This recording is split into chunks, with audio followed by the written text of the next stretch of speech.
நம்ம முன்னோர்கள் நிறைய பேர் சொல்லி தராம விட்டாங்க. ஆனா இன்னைக்கு ஆண்டவர் தான் பேசுறாரு. அதனால எப்படி ஆகிலும் இந்த 100 டேஸ்ல அட்டெண்ட் பண்ற நீங்க இந்த ஆசீர்வாதம் உங்களுடையதா மாறணும். அதுதான் என்னுடைய வாஞ்சை, அதுதான் என்னுடைய விருப்பம். ஹல்லேலூயா, ஹல்லேலூயா. அப்ப ஃபர்ஸ்ட் என்ன பிளஸ் பண்ணணும், ரெண்டாவது 1000 வந்தாலும் எனக்குள்ள நான் ஸ்பிரிச்சுவல்ல இருந்து பெற்றுக்கொள்ளணும். ஹல்லேலூயா. புரியுதுல்ல? ஜெபிக்காம எனக்கு கிடைக்கிறத குறித்து சந்தோஷப்படக்கூடாது. நான் ஆண்டவருக்குள்ள இல்லாத போது எனக்கு கிடைக்கிறத குறித்து சந்தோஷப்படக்கூடாது.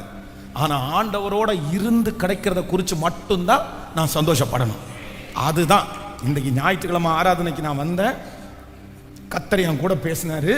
எனக்கு இந்த வியாபாரத்தை ஆசீர்வதிச்சு தந்தார். இப்படிதான் சொல்லணும்.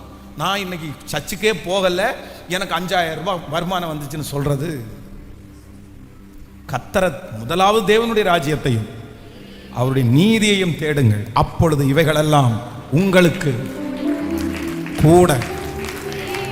ஸ்பிரிச்சுவலோட கர்த்தரோட அதான் சொல்றார், நீர் என்னை ஆசீர்வதித்தாலே ஒழிய நான் உம்மை. நம்பர் 3, மூன்றாவது நான்